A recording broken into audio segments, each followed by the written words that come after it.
sampaikan? Baik, Bu. Nanti selesai Ibu menjelaskan, Ibu akan memberikan pertanyaan untuk kalian ya anak-anak Ibu.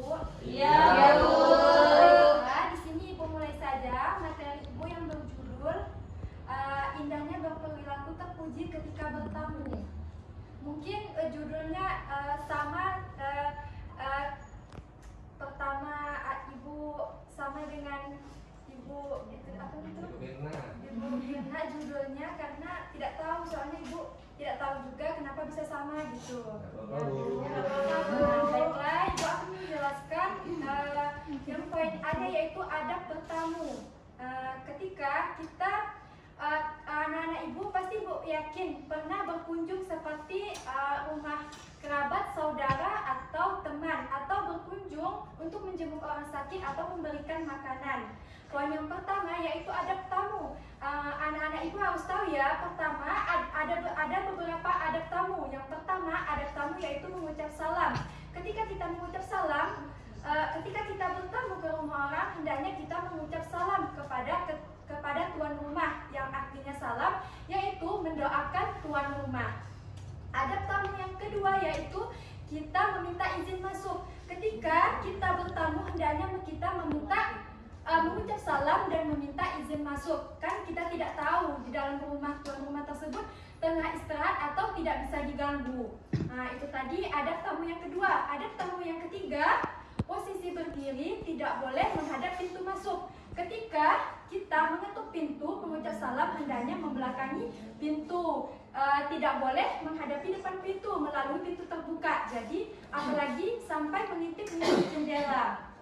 Jadi kita mengetuknya di bagian belakang pintu. Karena untuk apa? Karena untuk menjauhkan hal-hal pandangan yang tidak diinginkan. Itu tadi adab tamu. Adab tamu yang keempat yaitu bertamu tidak boleh lebih dari tiga hari. Jadi ketika kita menginap di rumah orang, maka kita tidak boleh menginap lebih dari tiga hari. Jadi adab tamu yang selanjutnya yaitu kembali pulang apabila tuan rumah tidak mengizinkan kita masuk. Jadi kita berhenti mengunjung atau kembali pulang kalau seandainya kita mengucapkan salam tiga kali mengucap salam, tetapi tuan rumah tidak menjawab salam kita, maka kita jangan atau tuan rumah menyuruh kita pulang, maka kita jangan merasa kecewa atau merasa tidak dihargai, karena itu termasuk adab bertamu. Adab bertamu selanjutnya yaitu ialah tidak boleh melihat ruangan dengan penuh rasa curiga. Jadi ketika kita diizinkan untuk masuk ke rumah orang tersebut, hendaknya kita duduk di tempat yang telah disediakan oleh tuan rumah. Maksudnya itu, jadi kita tidak boleh memandang hal-hal yang tidak boleh dilihat, boleh dilihat karena hal tersebut jangan memicu untuk kita mencari tahu apa ada yang di sekeliling di rumah tersebut. Jadi itu termasuk adab bertamu. Adab bertamu yang terakhir yaitu menjawab nama kita dengan jelas apabila tuan rumah bertanya nama kita. Jadi ketika tuan rumah kita berkunjung ke rumah orang, ketika tuan rumah itu menanya nama kita, maka kita jawab dengan jelas karena itu termasuk adab bertamu.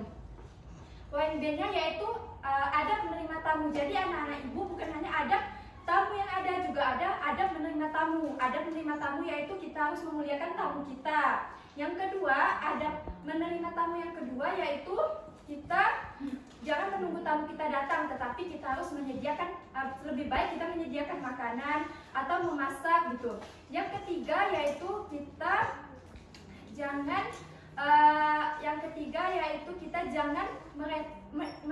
misalnya kita menyajikan makanan untuk tamu kita, maka kita harus menemani tamu kita makan. Nah, itu termasuk adab menerima tamu. Adab menerima tamu selanjutnya yaitu kita tidak boleh merepoti tamu kita, seperti kita menyuruh kayak gitu, misalnya kalau di rumah menyuruh menyapu atau memasak itu nggak boleh, itu termasuk adab kita menerima tamu.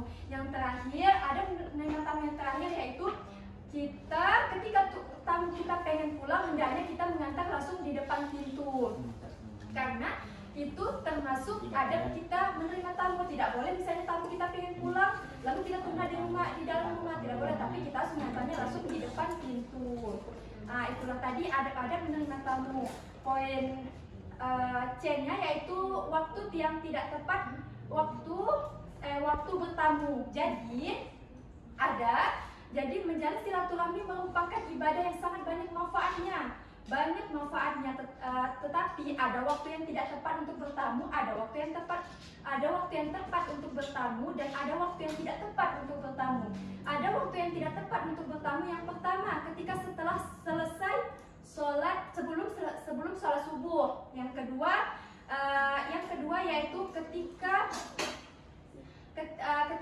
sholat atau zikir atau membaca Al-Quran. Yang keempat, waktu yang tidak tepat yang keempat yaitu ketika waktu istirahat dan tidur siang. Waktu yang kelima yaitu